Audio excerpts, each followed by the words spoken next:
امام صاحب کا مسجد کے اوپر کمرے میں آستانہ بنا ہوا ہے، وہاں صرف خواتین ہوتی ہیں اور پردے کا خاص انتظام ہے۔ میری کزن کے گھر والے جب کزن کو مسجد لے کر پہنچے تو پورا راستہ وہ بہت ہی بڑبڑاتی رہی۔ ان کی بات کسی کی سمجھ ہی نہیں آتی تھی، لیکن پورا راستہ بہت اچھے سے چل کر طے کیا۔ جب مسجد کے اندر جانے کی باری آئی تو ان کی کیفیت ہی بدل گئی، زور زور سے عجیب آوازوں سے چیخنے چلانے لگی۔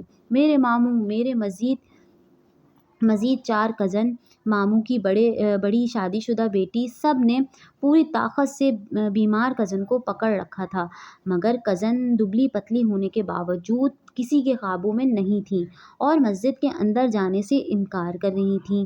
آواز بھی بدل کر بھاری ہو گئی تھی، نہیں جاؤں گی، نہیں جاؤں گی۔ کسی کی کچھ سمجھ میں نہیں آ رہا تھا، یہ ایسے کیوں کر رہی ہیں؟ کسی نے امام صاحب کو بلایا۔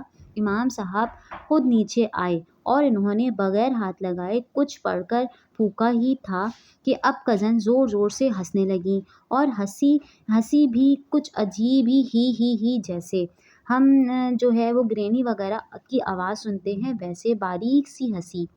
اور امام صاحب سے موٹی سی آواز میں پوچھنے لگیں، تو مجھے مار دے گا؟ مارے گا؟ انہیں کیا ہو گیا؟ سب کزن کو پکارنے لگے، کیا کر رہی ہو، کیا بول رہی ہو؟ امام صاحب نے وہی مسجد کے احاطے میں آنے کو کہا، آؤ اندر آؤ، بیٹھ کر بات کریں گے۔ مستقل امام صاحب تسبیح پر کچھ پڑھ رہے تھے۔ امام صاحب نے بہت پیار سے کہا، نہیں، میں تمہیں نہیں ماروں گا، تم تو بہت اچھی ہو، بات مانتی ہو، آؤ اندر آؤ۔ وہ کزن جو تھوڑی دیر پہلے 6 لوگوں سے نہیں سنبھل رہی تھیں، چل کر مسجد کے اندر داخل ہوئیں۔ امام صاحب شہادت کی انگلی زمین پر گول دائرے کی شکل میں گھماتے ہوئے کچھ پڑھتے گئے اور اسی دائرے میں خود بھی بیٹھ گئے۔ اب امام صاحب پڑھتے جاتے، پھونکتے جاتے اور کزن سے سوالات شروع کرتے۔ سوال، کون ہو تم؟ جواب، میں لڑکی ہوں۔ سوال، جب کیا چاہتی ہو؟ جواب، جان۔ کس کی جان لینا چاہتی ہو؟ جواب، اسی کی۔ سوال، اس کی جان کیوں لینا چاہتی ہو؟ جواب، اس نے مجھے، میرے ساتھ میرے بچے بھی مار دیے۔ سوال، اس نے تمہارے بچے کب مارے؟ جواب، 1 سال پہلے حمل میں مجھے مارا۔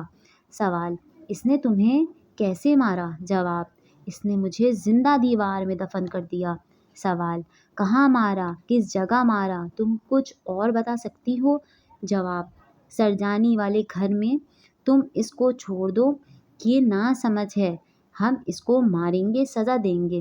تو کزن زور سے روئی اور پھر ہنسی، وہی ہی۔ نہیں، میں اپنا بدلہ خود لوں گی، اور کھڑی ہو گئی۔ امام صاحب نے بہت پیار سے کہا، میں کچھ نہیں کہوں گا، بیٹھ جاؤ۔ اور ماموں اور میرے کزن کو کہا، ان کو مضبوطی سے پکڑ لیں کہ یہ اس دائرے سے باہر نہ جائیں۔ امام صاحب نے ایک تسبیح پڑھی اور پھونک ماری، کزن تو جیسے نیم غنودگی میں چلی گئی۔ امام صاحب نے حفاظت کا تعویذ بنا کر دیا کہ ان کے گلے میں پہنا دیں۔ اسی وقت ماموں کی بیٹی نے گلے میں پہنا دیا اور پھر کزن کو لے کر گھر چلے گئے۔ امام صاحب نے سختی سے تاکید کی کہ ان کو ایسی کیفیت ہو تو کوئی حاملہ عورت اور نومولود اور چھوٹے معصوم بچوں کو ان کے سامنے نہیں آنے دیا جائے۔ کوئی گندی حشرات کے مارنے سے انہیں چڑھی ہے، جیسے سانپ، چھپکلی کسی گندی حشرات کے روپ میں آتی ہیں، بلی جنات کے روپ میں ہوتی ہے۔ لیکن بلی کے بارے میں کہا جاتا ہے کہ بلی ہر اچھے گندے دونوں طرح کے جنات کے روپ لے کر آ سکتی ہے، جبکہ چھپکلی گندا ناپاک جانور ہے، اس کو نبی کریم صلی اللہ علیہ وسلم نے مارنے کا حکم دیا ہے، یہ ہمیشہ گندے جنات کا روپ لے کر آتی ہے۔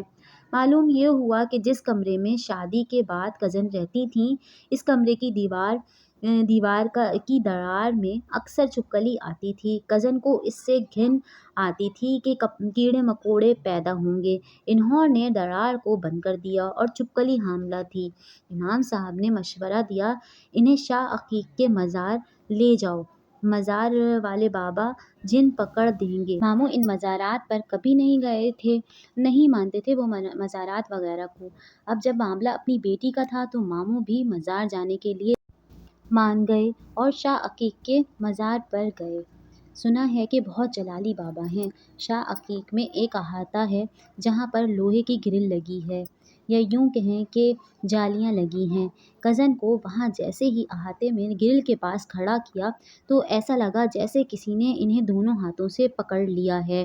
کزن بھاگنا چاہتی تو بھاگ نہیں پاتی، وہاں اکیلے کھڑی کھڑی چیختی چلاتی روتی پیٹتی چیختی رہی اور عجیب عجیب بری بری سی زور زور سی آوازیں نکالتی رہی۔ سر گھماتی چوٹی بندے بالوں سے کھل گئی اور ایک ایک بال الگ الگ ہو گیا۔ زور زور سے سر گھماتی، سر گرل سے ٹکراتی، تھوڑی ہی دیر میں زمین پر گر گئی۔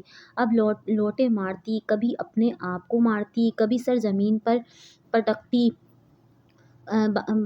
خلا بازیاں کھاتی۔ کافی دیر لوٹے لگانے کے بعد بیٹھ گئی اور اکیلے اکیلے کچھ بڑبڑاتی رہی اور بے ہوش ہو گئیں۔ شاہ عقیق میں احاطے کے قریب جو والنٹیئرز خواتین تھیں جو خیال رکھتی تھیں، کپڑے ٹھیک کیے انہوں نے ان کے، اور ماموں کی بڑی بیٹی جو ساتھ گئی تھیں انہیں بلایا۔ ان کے ساتھ مل کر انہوں نے کزن کے کپڑے ٹھیک کیے، ان کو دوپٹہ پہنایا اور ان کو صحیح سے بٹھایا، پانی پلایا اور کزن نے ہوش سنبھالا تو چپل پہنائی۔ پھر ماموں اور کزن بھائی نے سہارا دیا اور گھر آ گئے۔ میں یہاں بتاتی چلوں کہ جیسا کہ ایک احاطہ خواتین کا ہوتا ہے، دوسری طرف سیم اسی طریقے کا احاطہ مردوں کا ہوتا ہے، جہاں پر مرد حضرات کی حاضری ہوتی ہے۔ خیر، گھر آنے کے بعد کزن کو باقاعدہ ہوش آیا، رونے لگی، امی میرا پورا جسم دکھ رہا ہے، میرا سر درد کر رہا ہے، اور کزن کے ہاتھوں پیروں پر پورے جسم پر نیل کے نشان تھے، جیسے کسی نے بہت بے رحمی سے انہیں مارا ہو۔ سب سے بڑھ کر حیرت کی بات یہ تھی کہ کزن کو کیا ہوا تھا یا اب تک جو کچھ ہو چکا تھا کچھ بھی یاد نہیں تھا، لیکن اللہ کے کرم سے کزن اب بالکل ٹھیک تھیں، لیکن ساتھ یہ کہ اپنے ماں بننے کی خصوصیت کھو چکی تھیں۔ دعا ہے کہ میری کہ اللہ ہم سب کو بری آفات، ناگہانی آفاتوں سے محفوظ رکھیں، آمین۔ دوستوں، آج کی تیز چلتی ہوئی زندگی کی گاڑی میں کسی نہ کسی کے ساتھ کچھ نہ کچھ تو چل ہی رہا ہے۔ آج کا واقعہ اگر آج آپ کو میرا پسند آیا ہو تو ضرور بتائیے گا مجھے، کمنٹس کریے گا، شیئر کریے گا اس کو آگے، اور جو ہے مزید تاکہ میں آپ لوگوں کے لیے مزے کے قصے، واقعات اور کچھ سبق آموز قصے واقعات لے کے آ سکوں۔ تو ہمیں ہمیشہ خیال رکھنا چاہیے کہ اگر ہم کسی زہریلے جانور کو اس طریقے سے اگر پریشان کر رہے ہیں یا مار رہے ہیں، یا ہمیں محسوس ہو کہ ایسا کچھ ہو سکتا ہے، تو ہمیں پہلے سے کہہ دینا چاہیے۔ یہ کہتے ہیں بڑے بوڑھے کہ جو کوئی بھی ہو اگر کسی روپ میں ہو تو ہٹ جاؤ، ورنہ ہم تمہیں نقصان پہنچائیں گے۔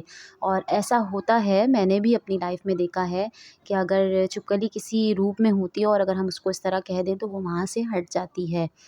تو آج کی اس قصے کو اختتام کرتے ہیں اس اپنے پن کے ساتھ کہ آپ سے دوبارہ ملاقات ہوگی اور مزید ہم اچھے واقعات اور قصے آپ کے لیے لے کے آئیں گے۔ تو اپنی ہوسٹ کو اجازت دیجیے، اللہ حافظ۔